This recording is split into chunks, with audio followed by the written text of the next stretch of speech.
Electromagnetic wave.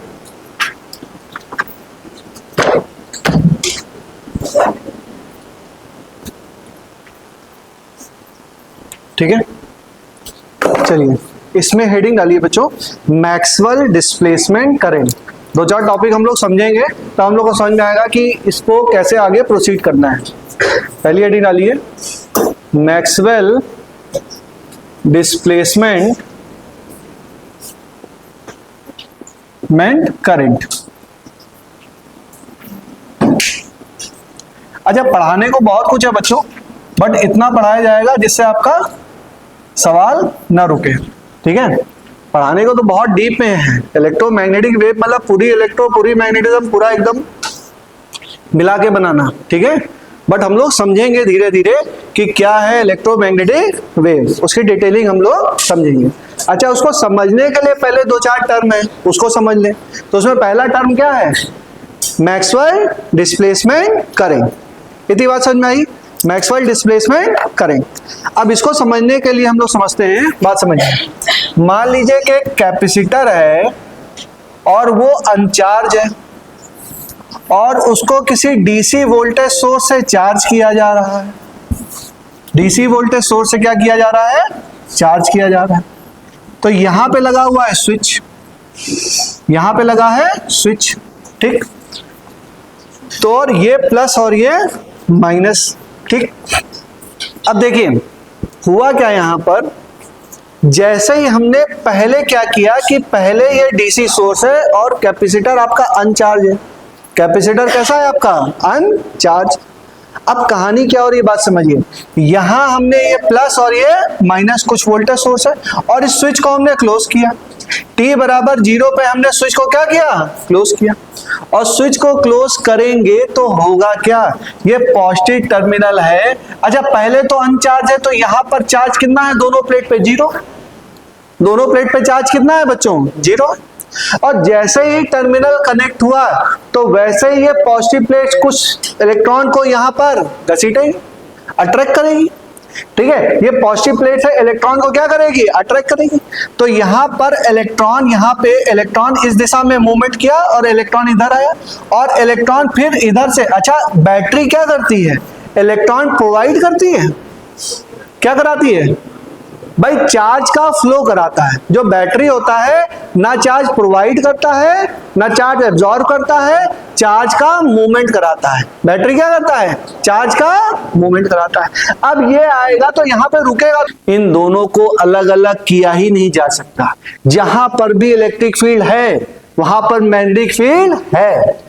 ये हो सकता है कि एक चीज का मैग्नीट्यूड कम हो, जहां पे मैग्नेटिक फील्ड ज्यादा हो सकता है इलेक्ट्रिक फील्ड हो लेकिन बहुत ही कम अमाउंट में हो, तो ज्यादा हमें मैटर ना करे। हो सकता है जहां पे इलेक्ट्रिक फील्ड हो वहां पे मैग्नेटिक फील्ड भी होती है लेकिन ज्यादा हमें मैटर नहीं करती। तभी तो ग्रिड वगैरह लगे तो कहते हैं उसके पास मत जाना। तो वह तो इलेक्ट्रिक फील्ड लाइंस है तो उसके पास क्यों जाना, छुओ ना तो भी वो अट्रैक्ट कर लेता है। क्योंकि वहां पर अगर वायर के अंदर करंट फ्लो हो रहा है तो current carrying conductor generates a magnetic field. तो है तो इलेक्ट्रिक फील्ड, है तो इलेक्ट्रिक फील्ड, बट वो जनरेट क्या कर रहा है, मैग्नेटिक फील्ड। ठीक है, तो इलेक्ट्रिक फील्ड और मैग्नेटिक फील्ड आइसोलेशन में एग्जिस्ट नहीं करते हैं। जहां पर भी इलेक्ट्रिक फील्ड होगी वहां पर मैग्नेटिक फील्ड होगी ही होगी, कोई उसमें संकोच की बात है ही नहीं। अच्छा, एक बात और बताओ कि यहां पर ये करंट बह रही है, इसको हम बोलते हैं कंडक्शन करंट। क्या बोलते हैं बच्चों, कंडक्शन करंट। क्यों आती है, क्योंकि यहां पर बैटरी लगी है, there is a potential difference. ठीक है, और यहां पर भी हम लोग बोलते हैं कि यहां से यहां भी एक, हमको लगता नहीं है लेकिन ऐसा लग रहा है कि एक करंट फ्लो हो रही है, तो उसको बोलते हैं भाई यहां पे करंट आई आईसी और यहां पे करंट गई आईसी। तो यहां से यहां क्या गया, अब ये तो कैपेसिटर लगा तो हम बोलते हैं कि यहां पे गया आईडी। क्या गया, आईडी। इसको बोलते हैं displacement current. Why this name, क्योंकि ये डिस्प्लेस करता है किसको, कंडक्शन करंट को। कंडक्शन करंट को डिस्प्लेस कर रहा है तो इसका नाम क्या हो गया, डिस्प्लेसमेंट करंट। कहां एग्जिस्ट करता है, between the plate of the capacitor. क्यों आता है, due to changing electric field. Due to change in electric, the plate of a parallel plate capacitor of 1 microfarad, the voltage between the plate of a parallel plate capacitor of capacitance 1 microfarad is changing at the rate of 5 volt per second. 5 volt per second. Then what is the displacement current? What is the displacement current? What is the displacement current? बताइए। तो एक capacitor है, इसका capacitance है 1 microfarad और दे रखा है dV upon dt, rate of change of voltage कितना दे रखा है? ये दे रखा है 5 वोल्ट पर सेकेंड। 5 वोल्ट पर सेकेंड। तो आपको निकालना है आईडी। क्या निकालना है? आईडी। अच्छा, आईडी का फॉर्मूला क्या होता है? आईडी फॉर्मूला होता है epsilon naught D phi E by D T. अब कैसे निकालें? कुछ दे ही नहीं रखा, तो करें क्या? फाई दे रखा है, कहाँ दे रखा है? मैग्नेटिक फील्ड नहीं दे रखा, एरिया नहीं दे रखा, कैसे निकालें? मैग्नेटिक फील्ड छोड़ो, इलेक्ट्रिक फील्ड और एरिया चाहिए। इलेक्ट्रिक फ्लक्स है ना, तो ई डॉट ए होगा, तो दे ही नहीं रखा है, करें कैसे? कर लोगे। देखो, हम पढ़े हैं कि आईडी बराबर क्या? आईसी के कंटिन्यूटी प्रिंसिपल। तो आईसी निकाल लो, वही आईडी होगा। आईसी बराबर आईडी। क्या आईसी निकाल सकते हैं? बिल्कुल निकाल सकते हैं। आईसी बराबर क्या? D Q upon D T. और क्यू बराबर क्या होता है बच्चों? क्यू बराबर होता है सीवी। तो सी तो बाहर आ जाएगा, C into D V by D T. सवाल लो, ये क्या कहता है? ये कहता है बी डॉट डी एल बराबर mu naught I C plus epsilon naught D phi E by D T. देखो समझ में आ गया? यहां पर इलेक्ट्रिक फ्लक्स में चेंज हो रहा है और जनरेट क्या हो रहा है? Magnetic field. इसके पीछे वाले में क्या था? मैग्नेटिक फ्लक्स में चेंज हो रहा था और जनरेट क्या हो रही थी? Electric field. यानी कि इलेक्ट्रिक मैग्नेटिक फील्ड अलग अलग है ही नहीं भैया। जहां पे इलेक्ट्रिक फील्ड में चेंज वहां मैग्नेटिक फील्ड, जहां मैग्नेटिक फील्ड में चेंज वहां इलेक्ट्रिक फील्ड, अलग अलग है ही नहीं। Unification of electromagnetic field. Note कर लीजिए इसको। अच्छा, इसको पहले शॉर्टकट फॉर्म में भी नोट कर लो। बी डॉट डी एल बराबर mu naught I C plus I D, जहां पर आई डी की वैल्यू ये है। ठीक, तो this is your Maxwell's equation. ये चारों इक्वेशन भी पूछी जाती है बहुत बार, ऐसे which of the following are Maxwell equation. लिख दूं डायरेक्ट? देखो, पहला क्या है? ई डॉट डी ए, बोलो, बोलते जाओ, बराबर Q in upon epsilon not. फिर दूसरा बी डॉट डी ए बराबर तो जीरो ही होगा। तीसरा बोलो ई डॉट डी एल बराबर minus D phi B upon D T. चौथा बी डॉट डी एल बराबर बोलो आई नॉट और आई सी प्लस आई डी। देखो, दो में ई डॉट डी ए है और ये E dot D A B dot D A, याद कर लो, समझ लो। E dot D A B dot D A, E dot D L B dot D L, समझ में आया? E dot D A B dot D A. फिर पहले में एरिया से डॉट है और बाकी दोनों में लेंथ से डॉट है, याद कर लोगे। E dot D A B dot D A, E dot D A Q in upon epsilon naught, B dot D A तो हमेशा जीरो। ठीक, फिर ई डॉट डी एल ये ईएमएफ है, ई किसके बराबर? Minus D phi B upon D T. और बाकी ये तो एमपीएस वाला लॉ है, पहले ही पढ़ के आए। बी डॉट डी एल किसके बराबर? आई नॉट और अरे गलत लिख दिया हमने, क्या है? Mu naught. हाँ, कोई बोल भी नहीं रहा, क्या हुआ? म्यू नॉट और यहाँ पर आई सी प्लस आई डी। अच्छा, आई डी ऐसे लिख दो ना, epsilon naught D phi E upon D T. कोई दिक्कत है? लिख सकते हो, बट इधर का भूल जाते हैं। अब याद रख लो, पहले में ई के साथ डी ए, बी के साथ डी ए, फिर ई के साथ डी एल, फिर बी के साथ डी एल। बंद करो पन्ना, चारों इक्वेशन अपने आप लिखो, जल्दी बंद करो, जल्दी लिखो चारों इक्वेशन, पलटो पलटो पलटो, सब लोग लिख के दिखाओ। अरे भैया याद भी तो करना है, जल्दी लिखिए, पन्ना पलट के लिखिए फटाक से, समझा ही रहे हैं, समझ में रही नहीं हो कुछ, जल्दी लिखो, एकदम करेक्ट, गलती नहीं होनी चाहिए, एकदम फटाक से लिखो, जल्दी लिखो जल्दी लिखो जल्दी लिखो। अभी तुम लोग को रटाएंगे चिल्ला चिल्ला के। अपना अपनी कॉपी, दूसरे की कॉपी नहीं। इतनी दोस्ती है तुम लोगों की, गलती तुम लोग की नहीं है, उम्र का प्रभाव है। इस उम्र में यही लगता है कि दोस्ती सब कुछ है। तो नहीं, बढ़िया लिख दो, हमको मजा नहीं आया। तो आपने बोला तो जल्दी लिखो ना थोड़ा ये कौन सा भाई है? ये बी। हाँ, आईडी की वैल्यू लिखो। अभी भी मजा नहीं आया, थोड़ा अच्छा, थोड़ा समय लेके लिखो।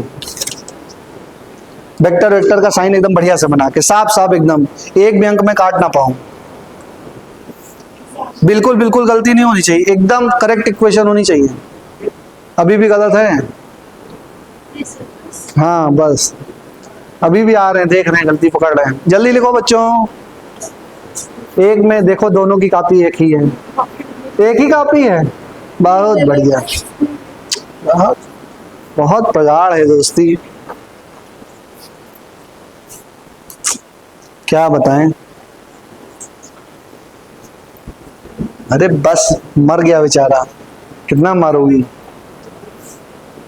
लिखो जल्दी लिखो, जिसने लिख लिया मुझे बताए। मानसी सामने देखो, लिखो जल्दी।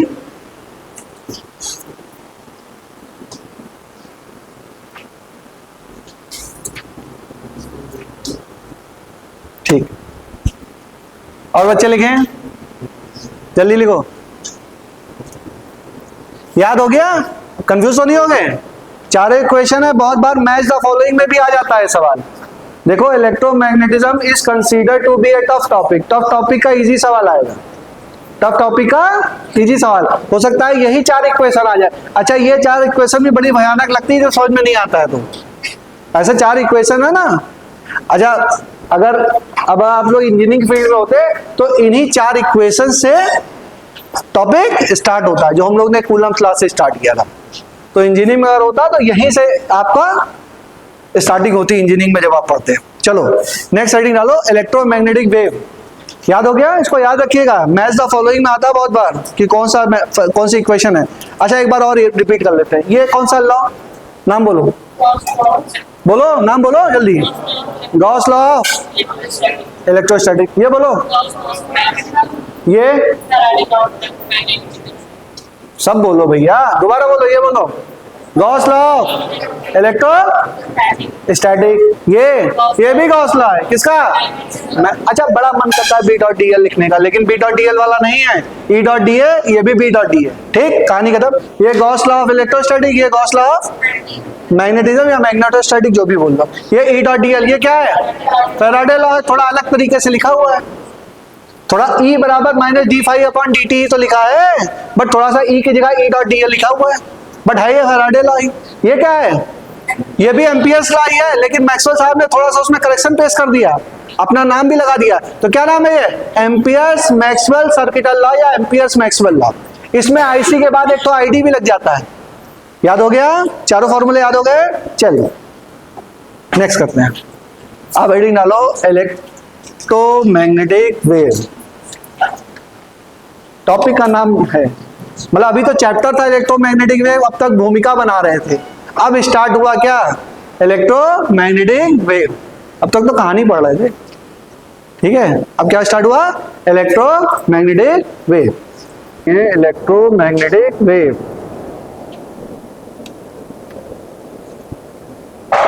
इसमें देखो, when charge at rest then only then it generate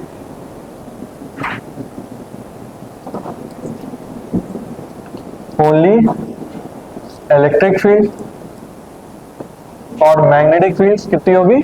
0 होगी। जब चार्ज रेस्ट पर है तो उसके कारण कोई मैग्नेटिक फील्ड नहीं होगी।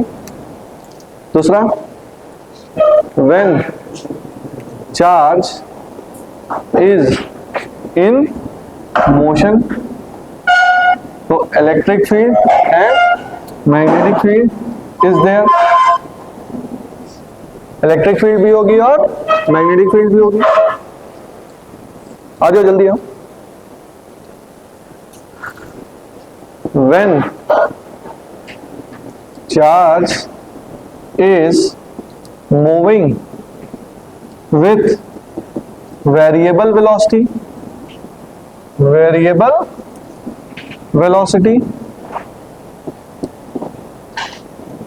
that means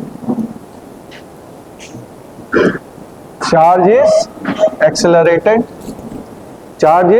accelerated. जब चार्ज एक्सेलरेशन करेगा तो क्या आएगा? इलेक्ट्रिक फील्ड भी आएगी, मैग्नेटिक फील्ड भी आएगी और एक रेडिएशन आएगा। ठीक है, तो electric field is there, magnetic field is there and radiation is there. और रेडिएशन मतलब कि एक वेव आएगी, उसी को बोलेंगे इलेक्ट्रोमैग्नेटिक वेव। ठीक है, तो चार्ज अगर रेस्ट पर है तो केवल इलेक्ट्रिक फील्ड को जनरेट कर रहा है। चार्ज अगर मोशन में है, चार्ज मोशन में है मतलब कि करंट है, मूविंग चार्ज ही तो करंट होता है। चार्ज मोशन में है तो क्या है? करंट है। ठीक है, चार्ज मोशन में है तो करंट है। तो करंट क्या जनरेट कर रहा है? मैग्नेटिक फील्ड जनरेट कर रहा है। करंट क्या जनरेट कर रहा है? Magnetic field. और अगर चार्ज एक्सेलरेटेड है, यानी कि जो चार्ज है वो मूव कर रहा है वेरिएबल वेलोसिटी से, उसकी वेलोसिटी क्या हो रही है? चेंज हो रही है। वेलोसिटी चेंज हो रही है मतलब एक्सेलरेशन है, और एक्सेलरेशन है तो उसके अंदर एक रेडिएशन भी आएगा। और रेडिएशन कैसे प्रोड्यूस होगा? इलेक्ट्रोमैग्नेटिक वेव के फॉर्म में प्रोड्यूस होगा। ठीक है, बात समझ में आई? चलिए, तो ये दोनों चीजें तो हम लोग पढ़ के आए ना। चार्ज रेस्ट पर था तो इलेक्ट्रिक फील्ड निकाल लेते, चार्ज मूविंग था तो मैग्नेटिक फील्ड निकाल लेते। अब चार्ज क्या करने लगा? अभी भी मूविंग है लेकिन वेरिएबल वेलोसिटी के साथ मूविंग है, और जब भी वेरिएबल वेलोसिटी के साथ मूव करेगा वो इलेक्ट्रोमैग्नेटिक वेव को जनरेट करेगा। Peak value of electric field and magnetic field.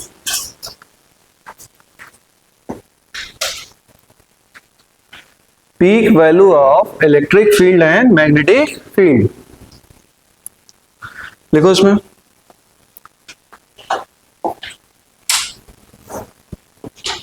First, in vacuum,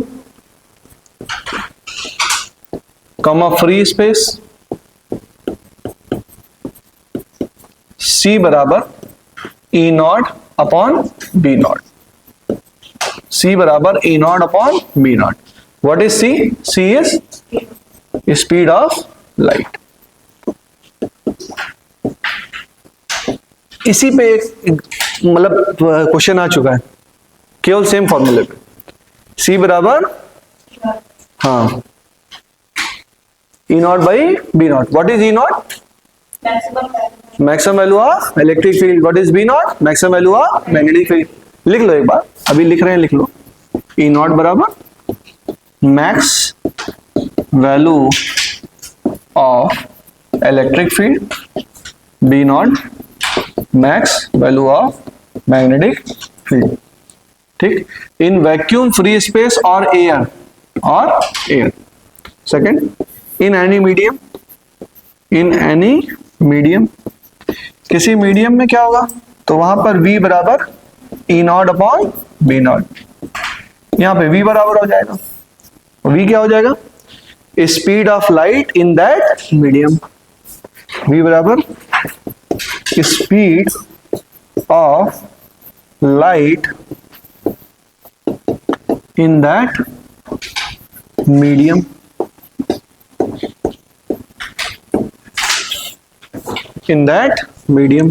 क्या हो गया बेटा? तबीयत नहीं ठीक है क्या? बैठो बैठो।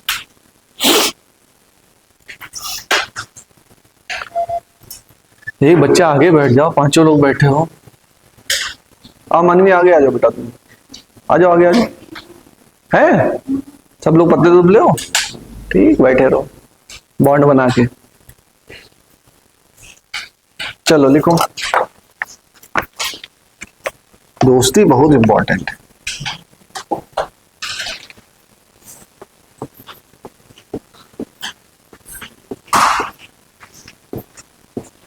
ERMS बराबर 6 वोल्ट पर मीटर। आ जाओ। Peak value of, find peak value of magnetic field. Find peak value of magnetic field. बातें नहीं, यानी कि बी नॉट बताना है, कंसीडरिंग फ्री स्पेस। बातें नहीं, कंसीडरिंग फ्री स्पेस, और नहीं दिया हो फ्री स्पेस ही मान लेना, ठीक है। क्या क्या क्या, एक बार मान लिया तो मैंने कहा क्यों माना, तब दिया होना चाहिए। अरे मास्टर है, दो चार बात ऐसे ही बोल देते हैं। चलो नोट करो।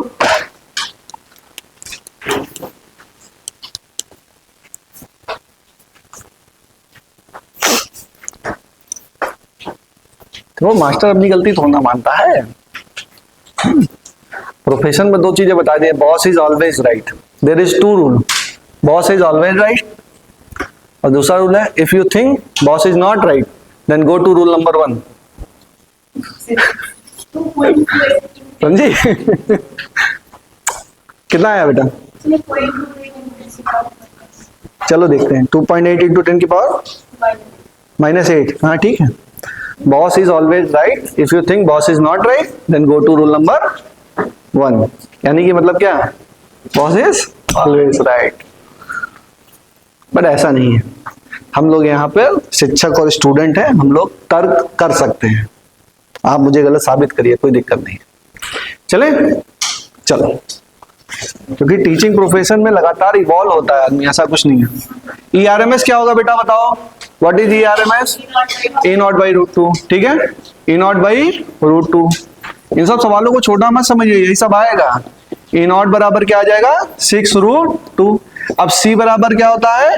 E0/B0। तो B0 बराबर क्या हो जाएगा? E0/C। खत्म सवाल। E0 की वैल्यू रख दो 6√2, और यहाँ 3 × 10 की पावर -8, 3 गुणे 2, तो 2√2 × 10 की पावर -8। थोड़ा और सॉल्व करना चाहता है, 2 × 1.41 होता है, कितना होता है? हाँ तो कितना हो जाएगा? 2.82 × 10 की पावर -8। क्या? टेस्ला। क्योंकि ये भी SI यूनिट दे रखी है तो ये भी SI यूनिट आएगी। ठीक है, नेक्स्ट क्वेश्चन लिखिए। देखो, the electric field associated with an electromagnetic wave, the electric field associated with an electromagnetic wave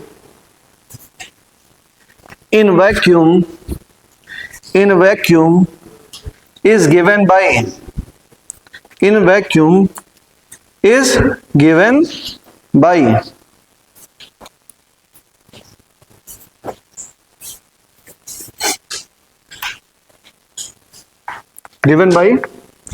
लिख दें, E बराबर I cap 40 cos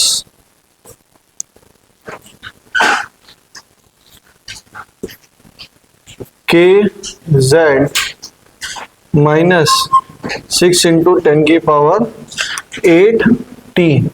find the wave number, find the wave number K। अच्छा, K एक wave number है, होता है, concept पढ़ाऊंगा मैं आपको। K होता है 2π/λ, और लैम्डा बराबर होता है C/F। लैम्डा बराबर C/F, तो इसको लिख सकते हो 2π/C/F। ऊपर जाएगा तो 2πF/C, यानी K बराबर ω/C। ओमेगा की वैल्यू कितनी? 6 × 10 की पावर 8, और यहाँ पर 3 × 10 की पावर 8, तो K की वैल्यू 2।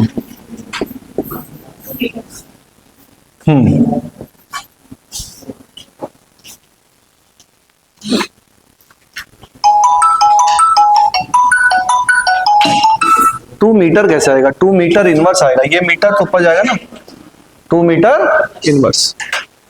चलिए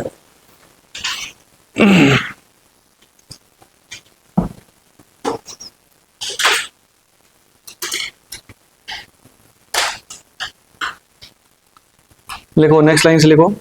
हो गया यहाँ तक? जल्दी जल्दी करिए बच्चों, थोड़ी थोड़ी चीजें हैं,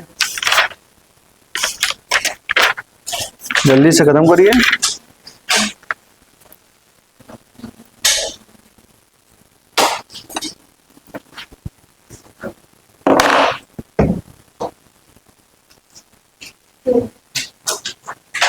नेक्स्ट लिखो,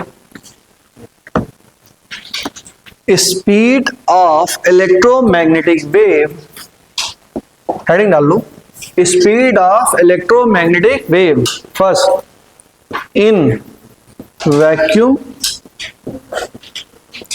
air, free space.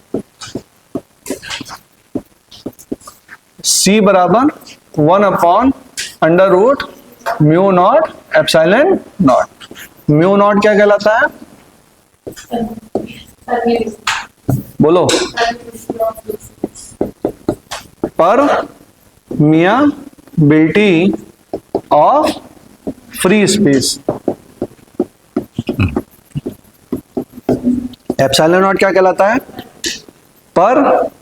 Permittivity of free space. तो electromagnetic wave speed of light से चलती है, कहां पर? इलेक्ट्रोमैग्नेटिक वेव जो है स्पीड ऑफ लाइट से चलती है, किसमें? फ्री स्पेस में, ठीक। इन एनी मीडियम, किसी मीडियम में, in any medium, in any medium, ये हो जाएगा v बराबर 1/√μ epsilon, √μ epsilon. What is mu epsilon? What is mu? पर हाँ, परमियाबिलिटी है, permeability of medium.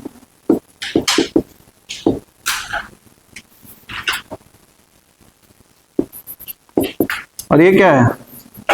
Permittivity of medium.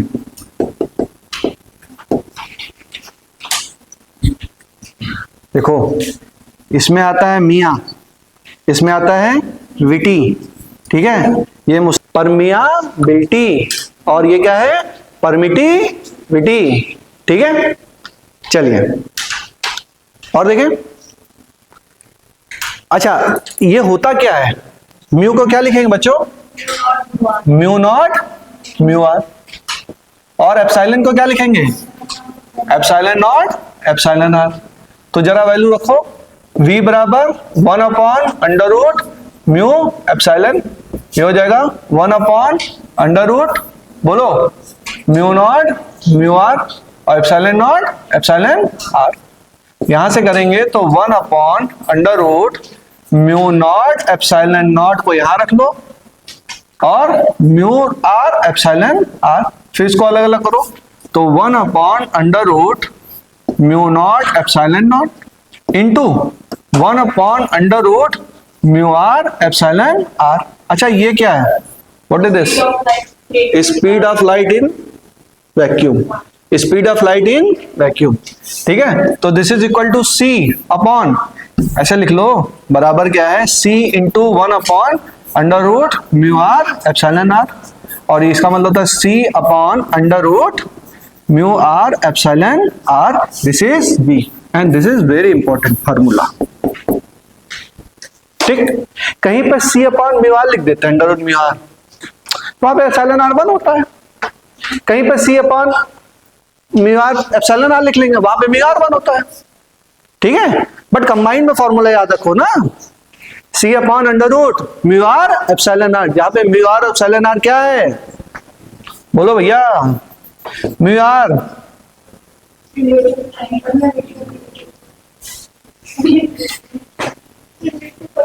क्या है? बोल दे दोस्त को, बोलो, बस खत्म, रिलेटिव परमियाबिलिटी है, रिलेटिव परमियाबिलिटी आप मीडियम भी बोल सकते हैं, लेकिन रेडिएटिव परमियाबिलिटी है। एप्सिलॉन आर क्या है? बोलो सौम्या, बताओ बेटा ये क्या है? क्या है बोलो? ये है रिलेटिव, फिर परमियाबिलिटी बोल रहे हैं, परमिटिविटी है। ये परमिटिविटी, ये जो भी मैग्नेटिज्म से रिलेटेड है वो मियाबिलिटी, और ये क्या है? परमिटिविटी। हाँ, relative permittivity, relative permittive. What is the dimension of this mu R epsilon R? Dimensionless. What is unit? Unitless. ठीक है, बट एप्सिलॉन और एप्सिलॉन नॉट, इन दोनों की यूनिट और डायमेंशन होंगी, बट एप्सिलॉन आर और म्यू आर की यूनिट और डायमेंशन नहीं होंगी। यहां तक पहुंच गए? अच्छा, एप्सिलॉन आर को ही बच्चों कभी कभी डाइलेक्ट्रिक कांस्टेंट भी बोलते हैं। क्या बोलते हैं बच्चों? Dielectric constant. तो लिख लेना, this is also equal to dielectric constant. चलिए पहुंचे यहां तक? हेडिंग डालिए, energy density of electromagnetic wave. Heading डालेंगे हम लोग, energy density of electromagnetic wave. Energy density of electromagnetic wave.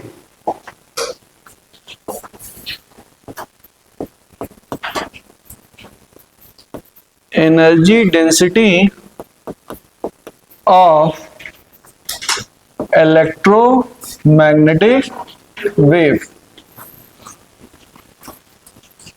Energy density of electromagnetic wave. तो लिखो, एनर्जी डेंसिटी होती क्या है? तो energy density is energy per unit volume. Energy density is energy per unit volume.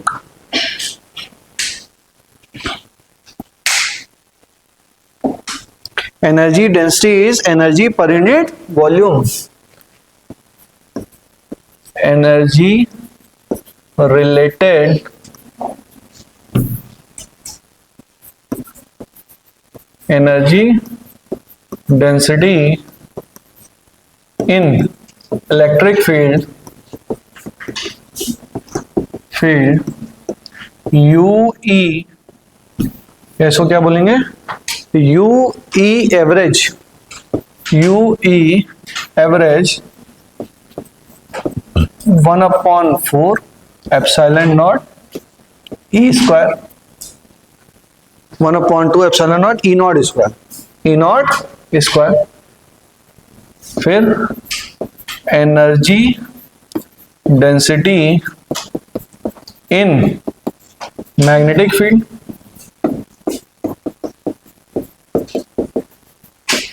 You B average, ये क्या होगा? 1/4 B naught square upon mu not.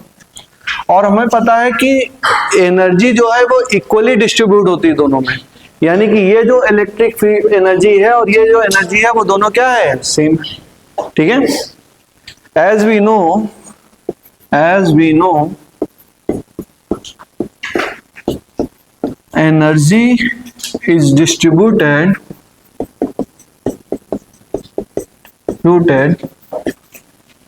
equally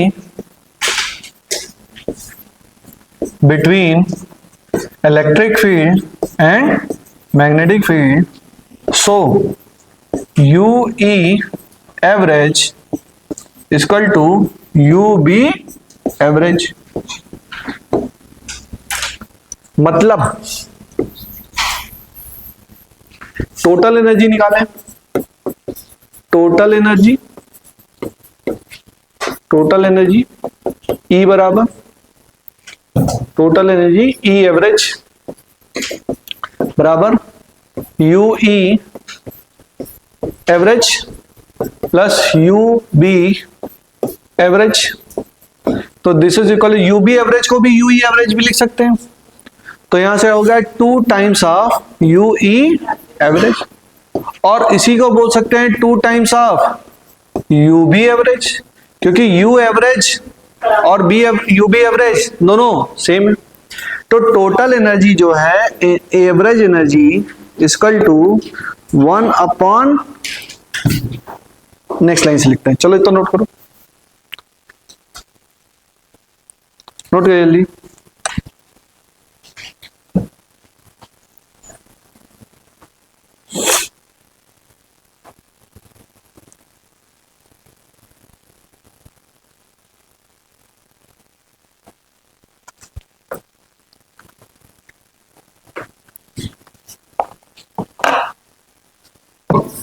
energy की joule per metre square into time मतलब second, अरे time मतलब second. अच्छा, joule per second कुछ याद आ रहा है क्या? क्या है? W upon T, watt. क्या है? वॉट। तो एनर्जी की इंटेंसिटी की यूनिट क्या हो जाएगी? वॉट पर मीटर स्क्वायर। लिखो, unit of intensity is what पर मीटर स्क्वायर, वॉट पर मीटर स्क्वायर।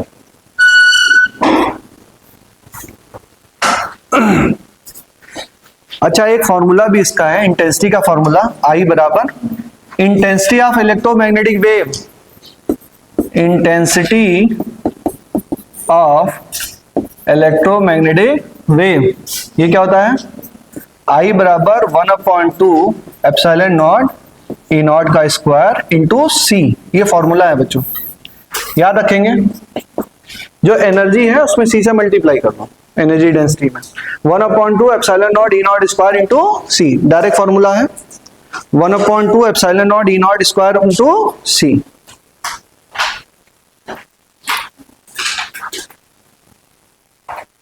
ठीक। अब एक तो होता है बच्चों इंटेंसिटी और एक होता है पॉइंटिंग वेक्टर। सुना होगा आपने नाम, क्या सुना है? Poynting vector. तो पॉइंटिंग वेक्टर हो गया, एनर्जी फ्लक्स हो गया, ठीक है। एक कुछ और नाम है, क्या नाम है? पॉइंटिंग वेक्टर, एनर्जी फ्लक्स, हाँ ठीक है। ये क्या है? तो ये इंटेंसिटी ही है। ये क्या है? क्या? हाँ, वेक्टर क्वांटिटी है। तो this is the vector representation of intensity, this is the vector representation of intensity. Intensity का वेक्टर रिप्रेजेंटेशन है, बाकी कुछ भयानक चीज नहीं है। This is the vector representation of intensity. लिख लो, हेडिंग डालो, पॉइंटिंग वेक्टर, पॉइंटिंग वेक्टर और एनर्जी फ्लक्स, और एनर्जी फ्लक्स, पॉइंटिंग वेक्टर और एनर्जी फ्लक्स। लिखो, एनर्जी फ्लक्स, इसको रिप्रेजेंट करते हैं बच्चों एस से। पॉइंटिंग वेक्टर और energy flux, energy flux S से रिप्रेजेंट करते हैं बच्चों। लिखो, it is the vector representation of energy, it is the vector representation of energy, vector representation of energy. फिर लिखो, Poynting vector S, S vector लिखना, Poynting vector S vector represent direction of energy flow, direction of energy flow per unit area, per unit time, per unit area, per unit time, along the direction of wave propagation, along the direction of wave propagation,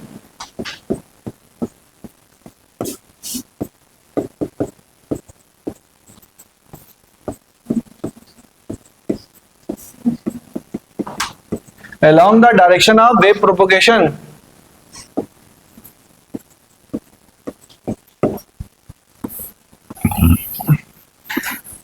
along the direction of wave propagation.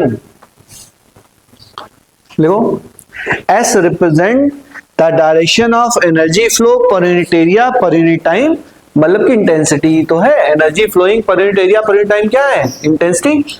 लेकिन इसके साथ direction भी जोड़ दी गई, किस direction में, in the direction of flow of, बोलो, electromagnetic wave या वेव प्रोपगेशन। तो एस वेक्टर ये हो गया मैग्नीट्यूड, ये हो गया डायरेक्शन। तो मैग्नीट्यूड और डायरेक्शन मिल गया तो हो गया वेक्टर क्वांटिटी। ठीक है, अब लिखते हैं जरा हम लोग। तो I बराबर होता है बच्चों, I बराबर होता है U upon A into T. तो ये हो जाएगा U बाई टी बटा A। तो I बराबर कह सकते हैं P अपॉन A। तो इंटेंसिटी बराबर क्या है, इंटेंसिटी I बराबर पावर बटा एरिया, पावर बटा एरिया।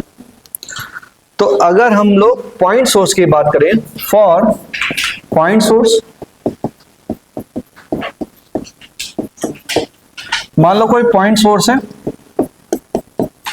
और यहां पे पूरी इलेक्ट्रोमैग्नेटिक वेव निकल रही है और ये आर डायरेक्शन में कुछ,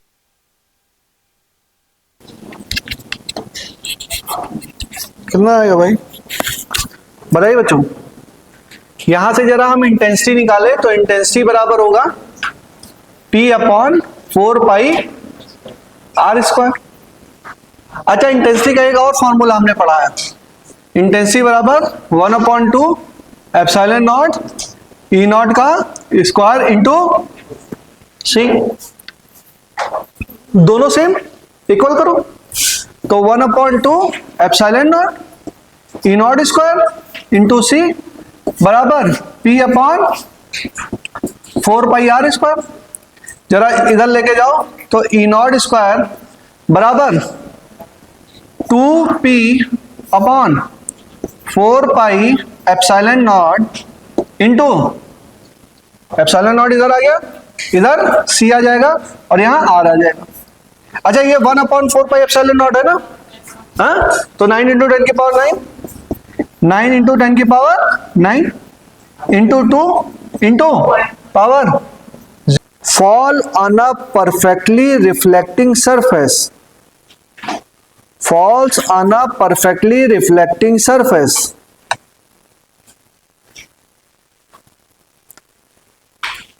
at normal incidence, at normal incidence,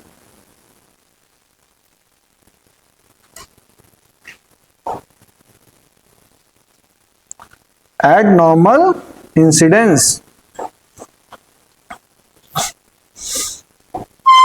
if the surface area is 15 centimeter square, if the surface area is 15 centimeter square,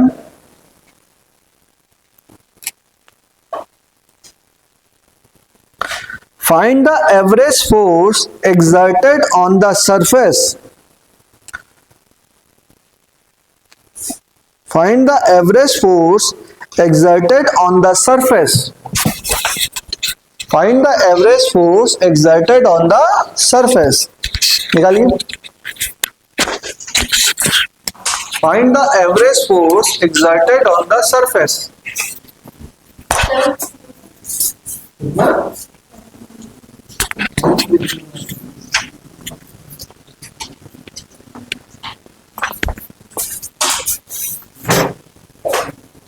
कितना निकालिए,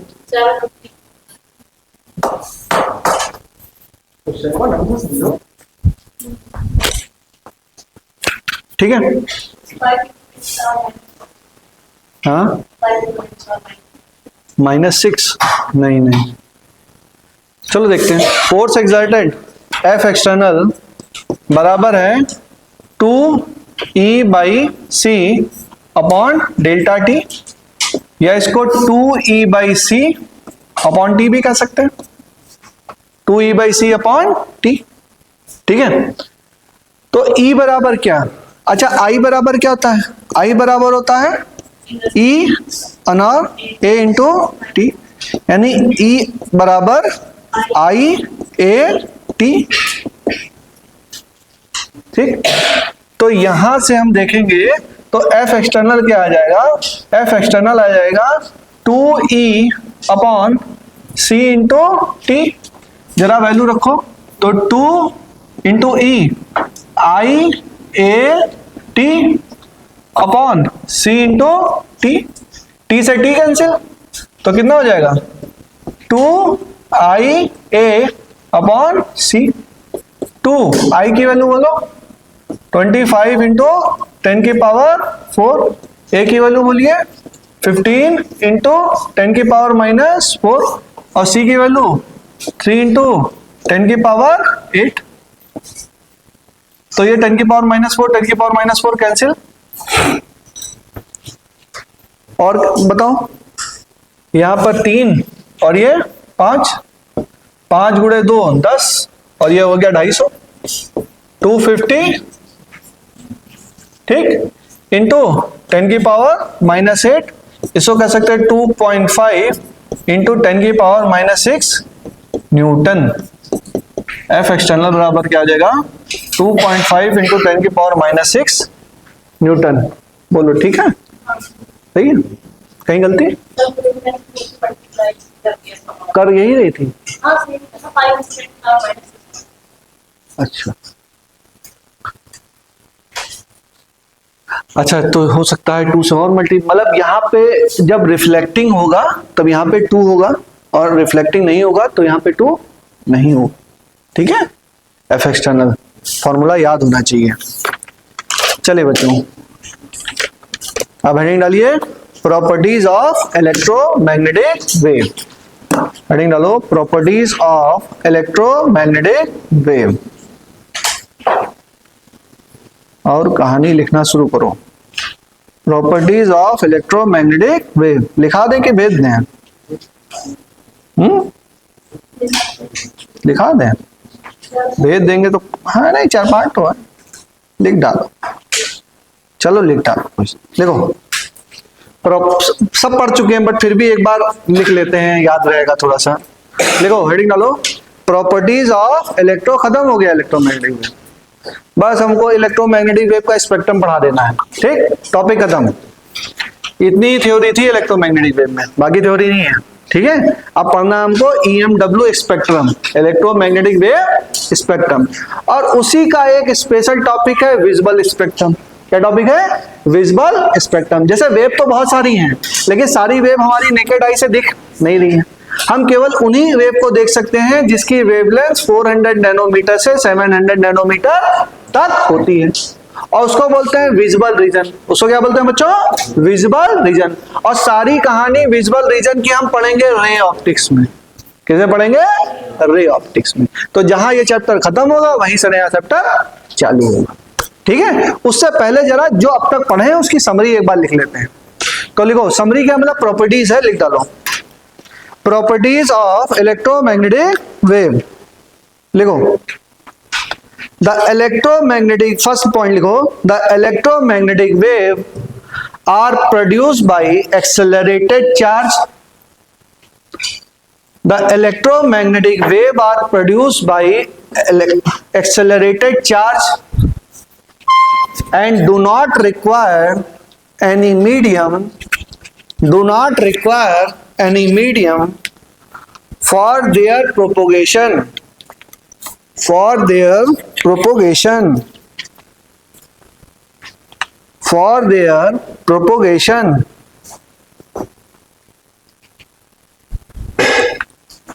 Second point, the electromagnetic wave are produced by accelerated charge particle and do not require any material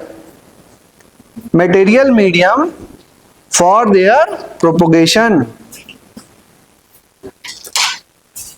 Do not require any medium लिख लो या material medium लिख लो, बात एक ही है। For their propagation. Second point, the direction of oscillation of electric field and magnetic field, the direction of oscillation of electric field and magnetic field, E and B लिख लेना। The direction of oscillation of electric field and magnetic field are perpendicular to each other. are perpendicular to each other as well as perpendicular to the direction of propagation of wave, as well as perpendicular to the direction of propagation of wave. Comma लगा के लिखो. That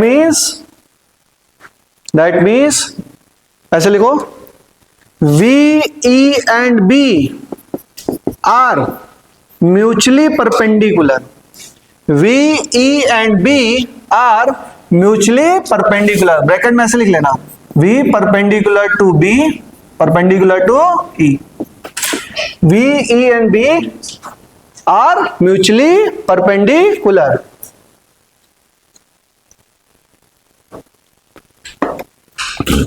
third point लिखो, electromagnetic wave are transverse in nature. Electromagnetic wave are transverse in nature. Electromagnetic wave are transverse in nature. Are transverse in nature. फिर लिखो, the oscillation of electric field and magnetic field, the oscillation of electric field and magnetic field are in same phase.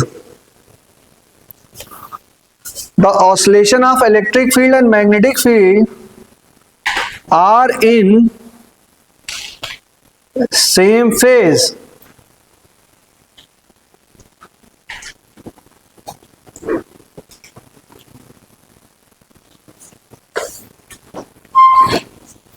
फिर लिखो, next point लिखो, all electromagnetic wave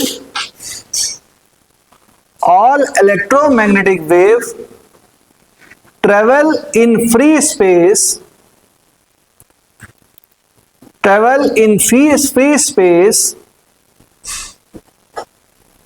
with same speed.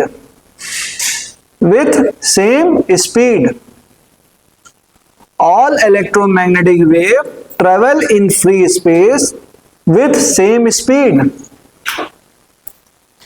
Electromagnetic wave कोई भी हो, वो किस स्पीड से चलेगी? सेम स्पीड से चलेगी. फिर देखो, ये हम लिखा चुके हैं, फिर भी लिख लो, इन फ्री स्पेस स्पीड क्या है?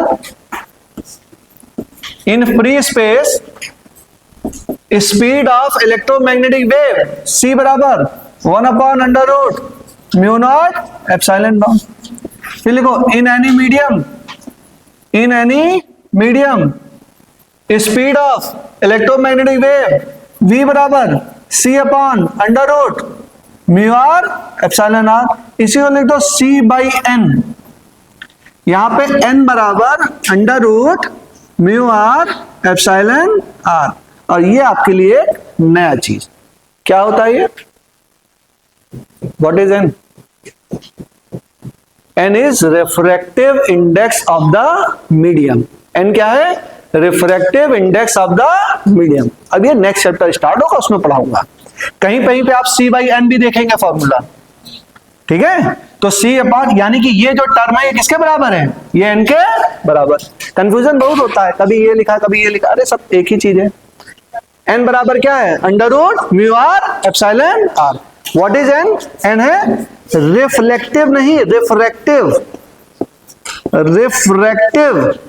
Index of medium.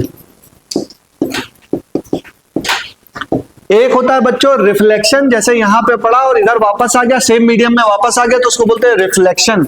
और इस मीडियम में गया और कुछ डेविएट हो गया, इधर चला गया या इधर चला गया, मीडियम चेंज कर लिया, तो उसे बोलते हैं अपने पास से डेविएट कर गया, तो उसको बोलते हैं रिफ्रैक्शन. एक फिनोमेना होता है रिफ्लेक्शन और एक फिनोमेना होता है रिफ्रैक्शन. तो जब भी रे ऑफ लाइट अपने पाथ को डेविएट करती है, एक मीडियम से दूसरे मीडियम में जाती है, तो रिफ्रैक्शन का फिनोमेना होता है. और जो सेम मीडियम में वापस आती है तो रिफ्लेक्शन का फिनोमेना होता है.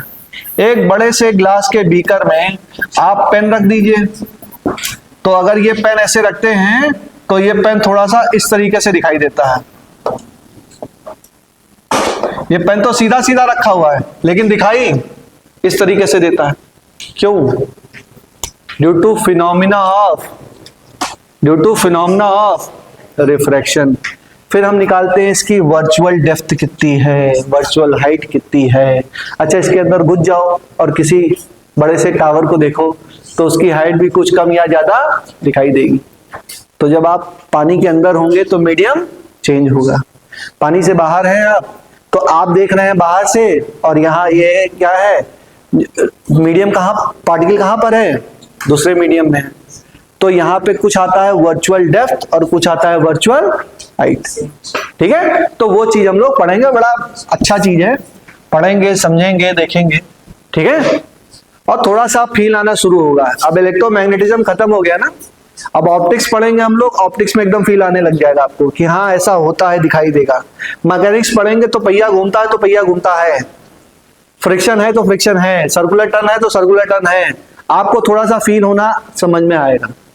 अब ऐसे हम बता रहे थे, अब तक पढ़ा रहे थे भैया एक तो चार्ज है यहाँ पे, इलेक्ट्रिक फील्ड तो कहीं दिखाई थोड़ा ना दे रही है। पहले कहेंगे न्यूक्लियस से न्यूक्लियर में इलेक्ट्रॉन घूम रहा है, कहाँ घूम रहा है, कभी देखा हो किसी ने इलेक्ट्रॉन? माइक्रोस्कोप लगा देखो तब वो नहीं दिखाई देगा। ठीक है, तो ये सब चीजें दिखाई नहीं देती हैं, बोल दिया, समझ लिया, मान लिया। लेकिन मैकेनिक्स में जो चीजें होंगी, मैकेनिक्स हो गई, थर्मो हो गई, ठीक है, मैकेनिकल वर्क करेंगे तो हीट, ऐसे हाथ को रगड़ेंगे तो मैकेनिकल वर्क करा तो हीट जनरेट हुई, तो वो सारी चीजें हम लोग फील कर सकते हैं। 11th की ज्यादातर फिजिक्स वेव है, तो वेव भी जनरेट करके दिखाएंगे, स्ट्रिंग घुमाएंगे तो वेव जनरेट होगी। तो ज्यादातर चीजें मैकेनिक्स में फील की जा सकती हैं, बट 12th की फिजिक्स में ज्यादातर चीजें फील नहीं की जा सकती। ठीक है, क्योंकि हमको दिखाई नहीं देती। ये इलेक्ट्रोमैग्नेटिक वेव है, ये भी कहां दिखाई देती है? इलेक्ट्रोमैग्नेटिक वेव बहुत बड़ी वेव है, गामा रे से स्टार्ट होता है, रेडियो वेव तक है। गामा रे, फिर एक्स रे, फिर दुनिया भर की रे, ये सब रे हैं। कभी एक्सरे कराने गए वहां वेव दिखाई देती है क्या? नहीं दिखती है, क्योंकि वो विजिबल रीजन में नहीं है। इलेक्ट्रोमैग्नेटिक वेव का रीजन बहुत ज्यादा है, स्पेक्ट्रम बहुत ज्यादा है, और उसमें एक छोटा सा स्पेक्ट्रम है, केवल 400 नैनोमीटर टू 700 नैनोमीटर। वहीं पर ये विबग्योर बनता है। ये जो विबग्योर है, violet, indigo, blue, green, yellow, orange और रेड, ये है 400 नैनोमीटर और ये कितना है 700 नैनोमीटर। किसी को बोलते हैं विजिबल रीजन, और सारे कलर इसी में आ जाते हैं।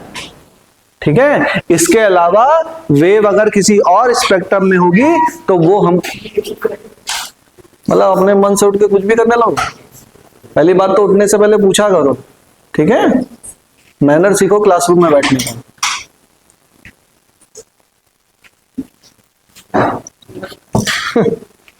ये तुम्हारा ड्राइंग रूम नहीं है बेटा कि उठ के जब भी मन करे पंखा चला दो, उठ जाओ, इधर उधर घूमने लगो। पढ़ा रहे इसको पढ़ो। देखो यहाँ पे E बराबर HF है, तो यानी कि एनर्जी किस पे डिपेंड कर रही है? फ्रीक्वेंसी के डायरेक्टली प्रोपोर्शनल है। जिसकी फ्रीक्वेंसी ज्यादा उसकी एनर्जी ज्यादा। फ्रीक्वेंसी किसकी ज्यादा? फ्रीक्वेंसी गामा की ज्यादा। वैसे भी रेडियो वेव की फ्रीक्वेंसी ज्यादा नहीं होगी। रेडियो वेव है ना, रेडियो सिग्नल एकदम तुच्चा सा सिग्नल आता है, छोटा सा, उसी को लगा हुआ के हम लोग एम्पलीफाई करते हैं। किससे? With the help of RLC circuit. करंटिया तो बहुत कम होती है, बहुत छोटी सी करंट होती है, उसको एम्पलीफाई करते हैं, फिर रेजोनेंस आता है, और रेजोनेंस आता है तो करंट बढ़ती है, और करंट बढ़ती है तो पावर बढ़ती है। तो थोड़ा सा ही सिग्नल आता है, उसको हम लोग एम्पलीफाई करते हैं। और वैसे भी रेडियो वाले इतनी हाई एनर्जी कहाँ भेज पाएंगे? रेडियो तो हर जगह फैलाना है, तो इतनी हाई एनर्जी की वेव कहां भेज पाएंगे? तो रेडियो की एनर्जी क्या होती है? सबसे कम। अब याद करने का तरीका समझा रहे, समझ लो। रेडियो की एनर्जी कम यानी कि फ्रीक्वेंसी भी कम, और गामा तो गामा है। गामा की एनर्जी क्या होगी? ज्यादा, क्योंकि एक्सरे के पास है वो। एक्सरे तो समझ में आता है उसकी एनर्जी ज्यादा होगी, तभी तो वो खतरनाक है भाई, उसके पास नहीं आना चाहिए हमको। तो एक्सरे की एनर्जी क्या है? ज्यादा है, और गामा की तो और ज्यादा है। सबसे ज्यादा किसकी एनर्जी? गामा की। इसमें आता है, इसको याद कर लेंगे। अच्छा, अलग अलग किताबों में अलग अलग दिया है, किसी में मीटर में, एनसीईआरटी में तो मीटर में दिया हुआ, समझ नहीं आता। ठीक है, उसको नहीं पढ़ना है, जो पढ़ा रहे इसी को पढ़ो, क्योंकि हाँ एनसीईआरटी का टेबल नहीं है। ये चीज तो है, लेकिन कुछ बच्चे यहाँ का पढ़ते हैं, रुको दिखाते हैं। ये पढ़ोगे तो समझ में नहीं आएगा, ये पढ़ोगे तो समझ में आ जाएगा। ठीक है, अब कहीं नहीं पढ़ना है, जो लिखा है इसी को पढ़ लेना है, खत्म बात। ठीक है, तो गामा क्या है, गामा की फ्रीक्वेंसी सबसे ज्यादा और रेडियो की फ्रीक्वेंसी सबसे कम। ठीक है, ये कहानी है। तो बोलेंगे कि सबसे ज्यादा एनर्जी किसके पास है, तो गामा रे के पास है। सबसे कम एनर्जी किसके पास है, तो रेडियो वेव के पास है। बहुत बार इसमें वेवलेंथ का ऑर्डर निकाल दो, फ्रीक्वेंसी का ऑर्डर निकाल दो, एनर्जी का ऑर्डर निकाल दो, तो बहुत सारे क्वेश्चन इसी के ऊपर आते हैं, तो ये हमको याद होना चाहिए। अच्छा, एक बात और, ये जो होती है विजिबल रीजन, इसको हम अलग लिख लेते हैं। विजिबल रीजन में क्या होता है, अच्छा इधर से इधर चलते हैं हम लोग, इधर से इधर चलते हैं तो वेवलेंथ बढ़ रही है, और ये होता है विबग्योर। विबग्योर मतलब वायलेट की वेवलेंथ कम और रेड की वेवलेंथ ज्यादा। अब देखो, जो विजिबल रीजन है, विजिबल रीजन, उसमें क्या है, विबग्योर है। विबग्योर इसको बोलते हैं, ऐसे लिख लो, violet, indigo, blue, green, yellow, orange, red. तो यहां से यहां इसकी होती है 400 नैनोमीटर और यहां पे होती है 700 nanometre.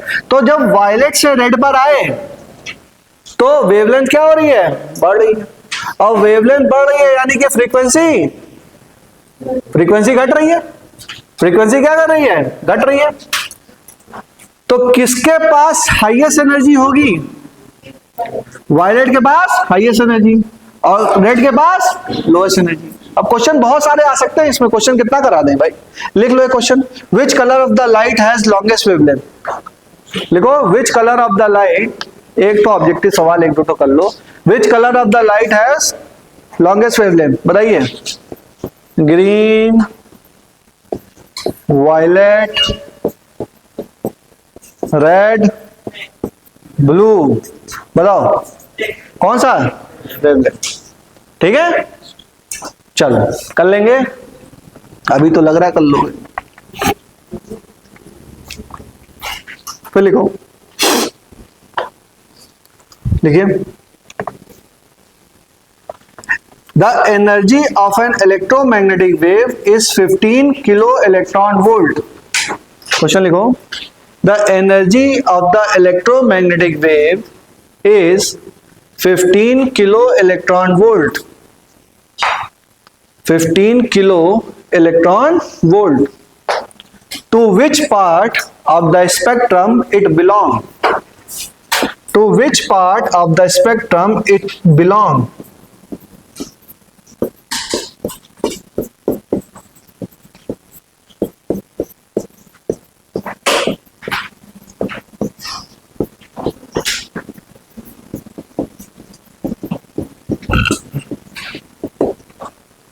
To which part of the spectrum it belong? बताइए।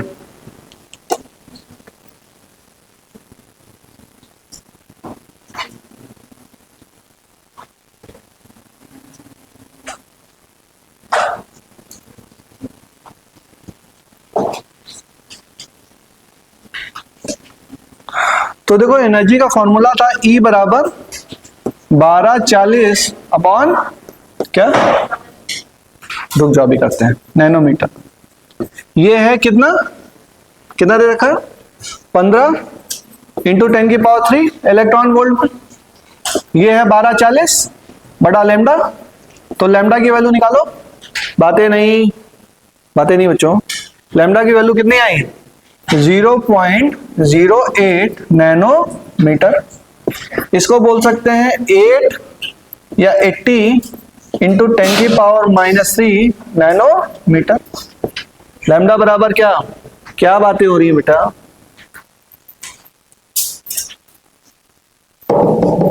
आवाज मत करो। लिख सकते हैं 80 इंटू 10 की पावर -3 नैनोमीटर।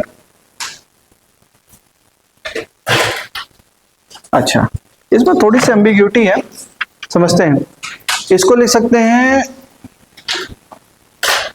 हमारे पास जरा उसका देखो क्या है, एक क्या है 10 की लेस देन 10 की पावर -3 और एक ये क्या है 10 की पावर -3 से 1 नैनोमीटर।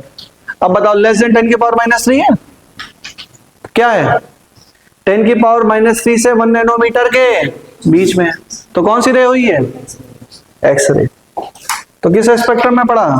10⁻³ देखते ही मत टिक कर देना कि वो है गामा है, पहले गामा बोला था ना। हाँ गामा नहीं है, क्या है ये? X ray. लिख लो। अच्छा लिख लो। अब 2-4 ऐसे ऑब्जेक्टिव के सवाल हैं, लिख लो, कहीं किए थे तो लिख लो। देखो इंपॉर्टेंट नोट्स, इंपॉर्टेंट पॉइंट लिख लो, इंपॉर्टेंट पॉइंट 1-2 लाइन लिख लो केवल। मतलब वो वाले सवाल है ना, क्या बोलते हैं उसको, जीके वाले सवाल, वो भी आते हैं बहुत बार, जनरल नॉलेज वाले। जैसे ओजोन लेयर डिप्लेशन किस कारण से हो रही है? हा? अरे वो छोड़ो, अल्ट्रा वायलेट रे के कारण हो रही है। किसके कारण हो रही है? अल्ट्रा वायलेट रे। ये भी 2-4 सवाल आते हैं, तो लिख लो, जीके वाले सवाल, एकदम फर्जी वाले। हाँ तो है, तो इसीलिए तो लिखा रहे हैं। लिखो, ozone layer depletion, ozone layer depletion, first point लिखो, ozone layer depletion is due to ultra violet रे।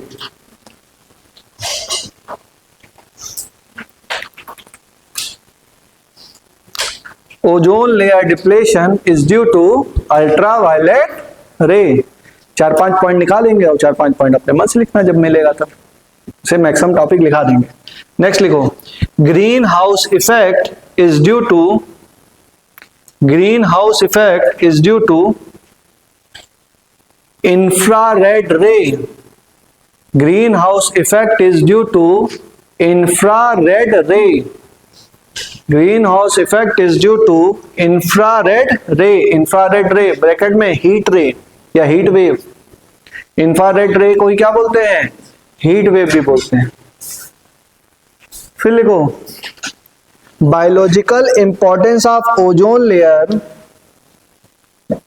Is that, biological importance of ozone layer is that, ozone layer की बायोलॉजिकल इंपॉर्टेंस क्या है? अच्छा, ओजोन लेयर होती नहीं होती तो क्या हम जिंदा होते हैं?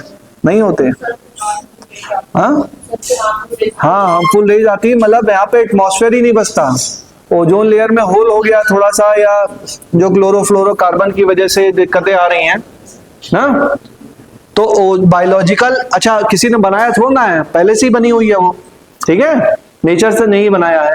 तो biological importance of ozone layer is that it stops ultraviolet radiation या ultraviolet rays. Biological importance of ozone layer is that it stops ultraviolet ray. It stops ultraviolet ray. Next लिखो, next point. Structure of solid is investigated by, structure of solid is investigated by using X-ray. By using X-ray। तो बच्चों इसी के साथ आपका electromagnetism समाप्त होता है। ठीक बड़ा संतुष्टि मिलती है, लेकिन समाप्त हुआ है, आवाज मत करो, ठीक है। नेक्स्ट हेडिंग डालो। क्या अब नहीं पढ़ना है? अच्छा ओवरव्यू दे देते हैं थोड़ा सा, बस 5 मिनट सुन लो। अब नेक्स्ट हम लोग स्टार्ट करेंगे। अच्छा सुन तो लो, थोड़ा सुन लो, बातें नहीं। देखिए हम लोग का जो 12th का मेजॉरिटी पोर्शन था वो खत्म हो गया, ठीक है। अब 12th में एक पोर्शन बचा है ऑप्टिक्स, जो 10 से 12 दिन चलेगा, ठीक है। मतलब 20 से 22 घंटे 24 घंटे चाहिए मुझे, इतना क्लास मिल जाएगा तो खत्म हो जाएगा। और ऑप्टिक्स में 2 पार्ट है बच्चों, एक है रे ऑप्टिक्स, एक को बोलते हैं फिजिकल ऑप्टिक्स। समझ लो, पहली बात तो यह है कि ऑप्टिक्स है क्या। तो पहले हम लोग पढ़ेंगे ऑप्टिक्स, और ऑप्टिक्स के 2 पार्ट है बच्चों, एक है रे ऑप्टिक्स और दूसरा है वेव ऑप्टिक्स। नहीं, इसको बोलेंगे फिजिकल ऑप्टिक्स। Physical optics. अब फिजिकल ऑप्टिक्स में 2 पार्ट है, एक है वेव ऑप्टिक्स और एक है क्वांटम ऑप्टिक्स। ठीक, बातें नहीं, बात समझो। हम ऑप्टिक्स में पढ़ेंगे रे ऑप्टिक्स, मतलब रे ऑप्टिक्स का मतलब पढ़ेंगे कि रे किस हिसाब से चल रही है। किसी सरफेस पे पड़ी तो रिफ्लेक्शन हुआ या रिफ्रैक्शन हुआ, मतलब कि what is the principle of propagation of रे, रे किस हिसाब से प्रोपोगेट कर रही है। ठीक है, तो रे का रिफ्लेक्शन पढ़ेंगे, रिफ्रैक्शन पढ़ेंगे और भी फिनोमेना पढ़ेंगे। ठीक है, तो वो पढ़ेंगे application of light, application of light पढ़ेंगे रे में, रे ऑप्टिक्स में।